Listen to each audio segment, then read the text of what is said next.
devotional studies in the book of Job as we look at the question of suffering. I'm Pastor Greg Bing of Grace Bible Church in Fort Worth, Texas, and I'm glad that you've decided to join us for this study from God's Word today. In our last study, we saw a new speaker step forward, a man named Elihu, in Job chapter 32.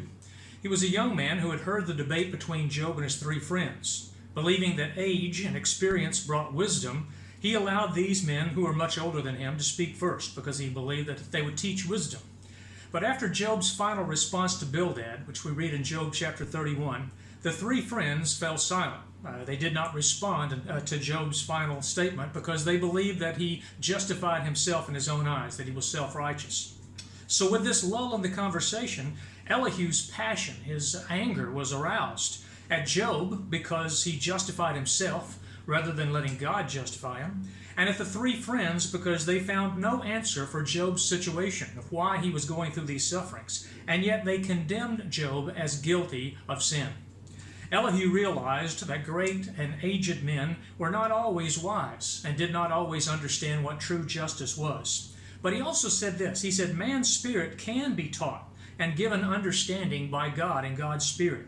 And so feeling that though he's young, he has been given such understanding, he asked these men to now listen attentively to him, just as he had to them. He would declare to them his opinion. Although the word opinion doesn't mean what we usually think of. It's more what he believed was his knowledge. He wanted to impart to them what he had learned from God. Elihu felt compelled to speak because of this knowledge. He was about to burst, he said, because I believe he felt he had the answer. What they had missed, he had the answer to. He promised that he would speak plainly with them, that he would speak without partiality and without favoritism to anyone. Now, in our last study, we left with some questions about how do we look at Elihu? How do we view his contribution to this dialogue and this discussion? Bible commentators are certainly divided over this issue. And it's not an obvious one. It's a difficult one to study. Some view him in a negative light, with varying degrees of how negative they view him. Some think that this is a brash, angry young man who is displaying his arrogance, the arrogance of youth or inexperienced. Things like saying, listen to me and I will give you my opinion. Those are things that they say comes from that type of arrogance. Some believe that he's very wordy. That his words really add nothing to the discussion of why Job is suffering as he is. It does cover 6 chapters. What he has to say is quite a long speech, and basically they believe that it has the same answer that the three friends gave. Some people go so far as to call his speech a meaningless interruption of the narrative, and that they believe that it should be excluded altogether and not even a part of the canon. Others view Elihu's speech in a very positive manner. They say, number one, it's a significant speech. It is 6 chapters long, and it occupies a key position in the narrative. It comes right after the 3 rounds of debate between Job and his friends, which proved really fruitless. There was nothing that came of that. And it precedes or leads into God's answer to Job that begins in chapter 38. While Elihu's words to Job are at oftentimes similar to his 3 friends, his message does provide a new answer of why Job suffers. And what he believes is the reason is that God is causing him to suffer as a means of chastening or correcting Job. Elihu also maintains a different attitude toward Job and his friends. He's certainly more courteous and more respectful than the 3 friends were toward Job. He's waited patiently for age to speak first and now waited for his opportunity. And he's certainly more sensitive to Job's sufferings. He's angry, yes, but unlike the 3 friends, he doesn't answer as they do. He's not caustic, he's not critical, he doesn't condemn. He really wants to help Job, and you can see that in the words as he expresses that. As to Elihu's wordiness, some contend that this was not really wordiness, but eloquence, the great ability to put together speech in very fine words. And this was a highly respected skill and trait that people had. Apollos in the New Testament is a man who was described as an eloquent man, and people respected him because of that. The other thing we look at as far as the wordiness is concerned is the fact that this is in poetry. The words of Elihu are in poetical format, and so that tends to lead to more words being expressed. As to Elihu's arrogance, he does seem to be at times arrogant, but think about this. He believes he's speaking the truth that God's Spirit had given to him. I think of the Apostle Paul in the New Testament scriptures. You know, a lot of people accuse Paul of being arrogant. especially when he uses expressions like and talks about my gospel, or talks about follow me as I follow Christ, or the truth or the dispensation that was given to me. Paul said, I don't magnify myself, but I magnify my office. I think maybe that's possibly what Elihu's doing, realizing that, or thinking that he's in an office that God has given him words to speak. You know, it's an interesting note to look at God's response to the speakers in Job chapter 42. God rebukes Job's three friends, telling them that they have spoken that which is not right about him. But he never rebukes Elihu. Now, some say, does that mean that he approves of Elihu's speech? Well, on the other side of the question, God doesn't say Elihu's speech speaks what is right in the same way that he does about Job. Job speaks what's right about me, but he doesn't say that about Elihu. Does that mean that God disapproves of Elihu's words, or maybe just looks at them as insignificant? One other interesting fact is Elihu is not mentioned other than in chapters 32 to 37. He's not mentioned in the first 31 chapters, nor at all in God's response after he speaks.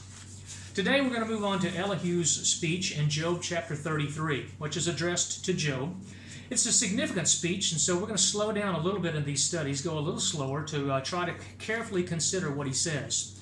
It begins in verse 1, where Elihu makes a plea to Job to listen to his words. He says, But please, Job, hear my speech and listen to all my words. Now I open my mouth, my tongue speaks in my mouth. My words come from my upright heart. My lips utter pure knowledge. The Spirit of God has made me, and the breath of the Almighty gives me life. If you can answer me, set your words in order before me. Take your stand. Surely I am as your spokesman before God. I also have been formed out of clay. Surely no fear of me will terrify you, nor will my hand be heavy on you. He says, please, Job, listen to what I have to say. Because he says, my words come from an upright heart. I'm speaking this with a right heart, a right attitude. He says, my lips utter pure knowledge. Now, he says that, I believe, because he thinks the words and the knowledge come from God. In fact, that's what I believe verse 4 is about. The Spirit of God has made me. His breath gives me life. Going back to what he said in Job chapter 32, verse 8, there is a spirit in man that God can speak to, and man can understand. Man can have an understanding imparted to him from God. I believe that's what he thinks. And so he invites Job in verse 5 he says, if you have an answer for me, he says, go ahead and give it. Take your stand. But he says, if not, let me speak. Now, that's a different attitude than Job's three friends. I don't think they would have given Job the opportunity to respond to them, but he does. He says in verse 6, truly I am as your spokesman before God. The word literally means an interpreter. My mouth is going to speak for your mouth. I'm also one who's formed like clay. I'm like you. I'm a mortal man. So he says, no fear of me will terrify you. I'm a mortal man. How can I terrify you? Nor will my hand be heavy on you. I'm not going to treat you heavy-handed. I'm not going to be forceful with you. I'm not going to be oppressive with you. So please listen to what I have to say. In verses 8 through 13, Elihu recalls Job's words. Things that he had heard with his own ears, I think, as he listened to the debate, these 3 cycles of debate that have gone on between Job and his friends. He heard Job say in verse 9, I am pure, without transgression. I am innocent, and there is no iniquity in me. Job has maintained his innocence and his righteousness all along. We see that in Job chapter 27, verses 5 through 6. He might not have said it in exactly these words, but those ideas are certainly put forth by Job. Job's not saying he's sinless. He offers sacrifices, therefore he must be atoning for his sins and for those of his family. Job is saying that he has not done anything that would cause these sufferings to happen in his life. Job chapter 9, verse 17, he says, God has crushed me, he wounds me without cause. There's no reason for this to happen. You see, Job's view of God and God's moral code is not really too different from that of his 3 friends. The idea that God judges the wicked and blesses the righteous or the godly. Job is suffering extreme loss, extreme pain, extreme misery. Therefore, his friends assume that he must be wicked, and they say he's therefore deserving of these sufferings. Job goes along with the same code, but he knows he hasn't done anything wicked. Nothing has changed in his life to bring about such sufferings. So he's wondering why he's still not continuing to be blessed by God as he was before. This is why Job feels that God has taken away my justice, is what he says in Job 27:2. Now, he's not accusing God of injustice. There's a fine distinction here.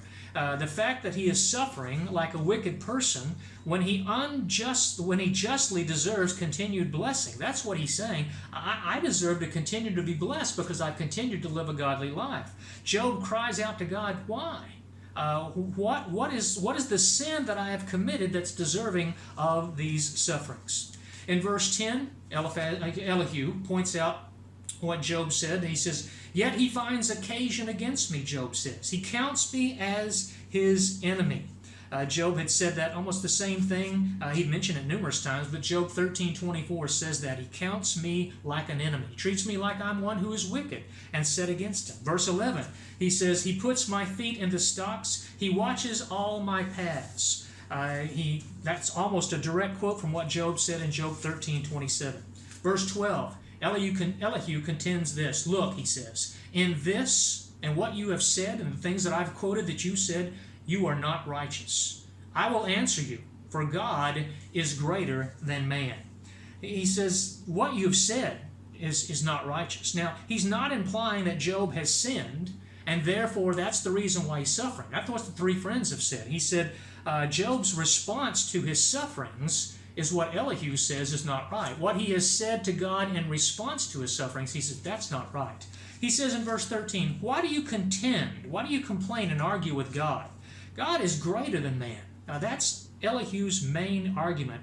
You know, that we all know this. There's nothing really new in that. We know this, but I think too often we forget that. And we do question and dispute with God at times. That's what he believes Job has done. And he says, God does not give an accounting or an answer for any of his words. He doesn't have to do that. Job has complained against God.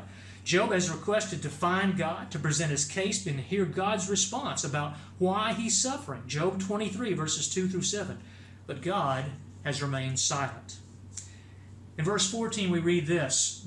Elihu says, "For God may speak in one way or in another, yet man does not perceive it." Elihu contends and declares God does not always remain silent. God indeed has spoken. The problem is that man does not always perceive it. This is what we'll look at as we continue this in our next study. We hope that you'll join us.